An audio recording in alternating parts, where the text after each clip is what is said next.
కొందరికి ఇలాంటివి అర్థం కాదు, తాత్పర్యం చదివిన అర్థం కాదు, భాష్యం చెప్పిన అర్థం కాదు. అందుకే నేను ఆ 200 రోజులు శ్లోకము, తాత్పర్యము, భాష్యము దాన్ని వివరించి వివరించి చెప్పి చెప్పి చెప్పి చెప్పి అర్థమైందా అర్థమైందా అర్థమైందా అని అడిగి అడిగి అందరూ అర్థమైంది అనే వరకు వివరించేవాను అనమాట. ఇక కొన్ని రోజుల తర్వాత మీరు ఇంత వివరిస్తుంటే అర్థం కాకుండా ఎలా ఉంటుంది అనడం కూడా మొదలుపెట్టారు. అంత క్లియర్గా జరిగింది. అప్పుడు శ్రీకృష్ణ ధ్యాన యజ్ఞం, యజ్ఞం అని పేరు పెట్టింది, అందుకే ఒక యజ్ఞంలాగా సాగింది. అవన్నీ మీరు ప్లేలిస్ట్లో వింటే కనుక సంపూర్ణ జ్ఞానాన్ని మీరు తప్పకుండా పొందుతారు.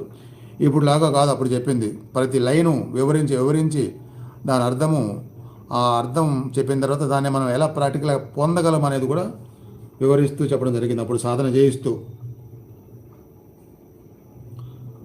అదేంటి యోగ పురుషుడైతే పురిలోకాలకి ఎలా వెళ్తారు అంటే అర్థం ఏంటంటే, యోగ పురుషుడు అంటే